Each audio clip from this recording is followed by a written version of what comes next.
पृथ्वी पर उपस्थित अफ्रीका का जंगल वर्तमान में एक महत्वपूर्ण योगदान देता है और इसके साथ साथ अफ्रीका का जंगल सबसे अधिक घनत्व वाले तथा सबसे ज्यादा जीव जंतु जानवर और पक्षियों के सबसे अधिक घनत्व वाले जंगलों में से एक है। इसके साथ साथ अफ्रीका के जंगल में इतना ज्यादा जीव जंतु जानवर पाए जाते हैं कि एक दूसरे के दुश्मन बने हुए हैं। अर्थात अफ्रीका के जंगल में ऐसे ऐसे जीव जंतु जानवर पाए जाते हैं जो एक दूसरे पर निर्भर होते हैं, फिर भी वह अपने आप को बचाव करते हुए अपने आप को यह बचाए हुए है, अर्थात वर्तमान में बचे हुए है। अफ्रीका का ही जंगल एक ऐसा जंगल है जो कई प्रकार के जीव जंतु जानवर को अपना अस्तित्व बचाए रखने के लिए और अपने आप को जीवित बचाने रखने के लिए प्रत्येक दिन कड़ी मेहनत करना पड़ता है। और इसके साथ यह जंगल एक तरफ तो कई प्रकार के सुखाड़ पड़े हुए हैं तो दूसरी तरफ अधिक से अधिक हरे भरे और सुसज्जित जानवर पक्षी और कई प्रकार के पेड़ पौधे से सुसज्जित है। इस जंगल में एलिफेंट, लायन, हाइना, लेपर्ड और कई प्रकार के रेप्टाइल जीव जंतु एवं कई प्रकार के पक्षी पाए जाते हैं। इस जंगल में प्रत्येक दिन लगभग एक जानवर दूसरे जानवर को जीवित रहने के लिए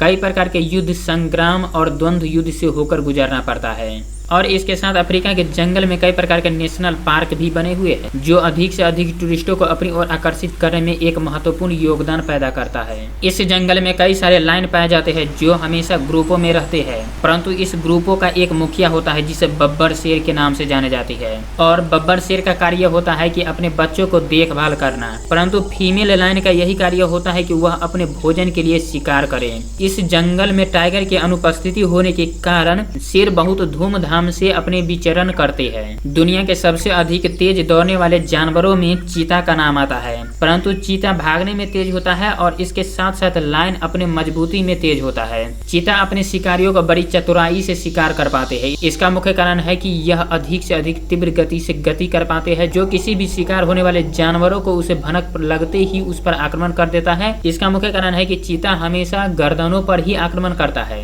और उस शिकार युक्त जानवर को बेवश होकर मौत के घाट ही होना पड़ता है और उस शिकार हुए जानवर को यमपुरी दर्शन करा देता है और चिताओं ने मिलकर अपना भोजन में शामिल कर लेता है। इसके साथ साथ चीता भययुक्त जानवर होता है। इसका मुख्य कारण है कि यह कई प्रकार के नॉर्मल से जानवरों से भागते हुए दिखे गए हैं। लायन और चीता के मुकाबले लेपर्ड को अधिक बुद्धिमान और चतुर माने जाते हैं। इसका मुख्य कारण है कि यह जब अपने शिकार को शिकार कर लेता है तो वह अपने भोजन को अपने पैर पर रख देता है और पेड़ के ऊपर चढ़कर ही अपना भोजन ग्रहण करते रहता है। यह इस प्रकार से मुक्त हो जाता है कि कोई हमारे भोजन को छीन न ले। हाइना खूंखार और एक दरिंदे जानवर होता है। इसका मुख्य कारण है कि यह हमेशा ग्रुपों में होता है और यह जब ग्रुपों में होता है तो उसे क्लेन कहा जाता है और जब हाइनाओं के क्लेन से जो भी जानवर टकराता है तो उसे यमराज का दर्शन होता है।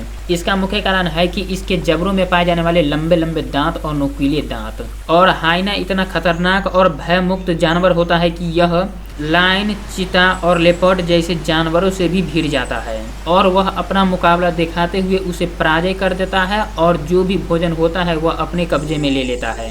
वाइल्ड डॉग, यह हाइना के प्रवृत्ति के पाए जाते हैं क्योंकि यह हमेशा ग्रुपों में ही रहते हैं और यह किसी भी जीव जंतु जानवर पर यह ग्रुपों में ही आक्रमण करती है और जब इन्हें अपना भोजन शिकार नहीं हो पाते हैं तो वह लेपर्ड या चीताओं के द्वारा शिकार हुए जानवर पर वह अपना अधिकार जता देते हैं। यह इतना अधिक जनसंख्या में होता है कि यह अपना अधिकार जताते हुए वह लायन शेर को भी पीछे भगा देता है। क्रोकोडाइल, नदी नालों तालाबों में पाए जाने वाले अधिक से अधिक विशाल शरीर वाले एक दैत्यनुमा दरिंदे जानवर होता है जिसे क्रोकोडाइल के नाम से जाने जाती है और यह शिकार करने के लिए कहीं भी जाते नहीं है बल्कि यह जल के अंदर छुपे रहते हैं और जब कोई जल ग्रहण के लिए आते हैं तो उसे बड़े चतुराई से उसे शिकार कर लेते हैं। और जो कोई क्रोकोडाइल के जबड़ों में फंसा अर्थात यमराज के पास में फंसा, जंगल में शिकारी जानवरों को भी जिंदा रहने के लिए हंटिंग स्किलों की जरूरत पड़ती है। ऐसा माना जाता है कि जब शेर भी वृद्धावस्था में हो जाता है तो कई प्रकार के कुत्ते उस पर आक्रमण करने लगते हैं और वह अपना जीवन बचाने के लिए उसी हंटिंग स्किल का जरूरत पड़ता है जिससे वह अभी भौंकने वाले कुत्ते को शिकार किया करते थे। जीव जंतु जानवर और पक्षी ही क्यों न हो, उसे अपना अस्तित्व बचाए रखने के लिए सेल्फ डिफेंस आना ही चाहिए। अगर आपको अफ्रीका का जंगल सैर करने का मौका मिले तो आप कौन से जानवरों को देखना पसंद करेंगे? कमेंट बॉक्स में अवश्य लिखें।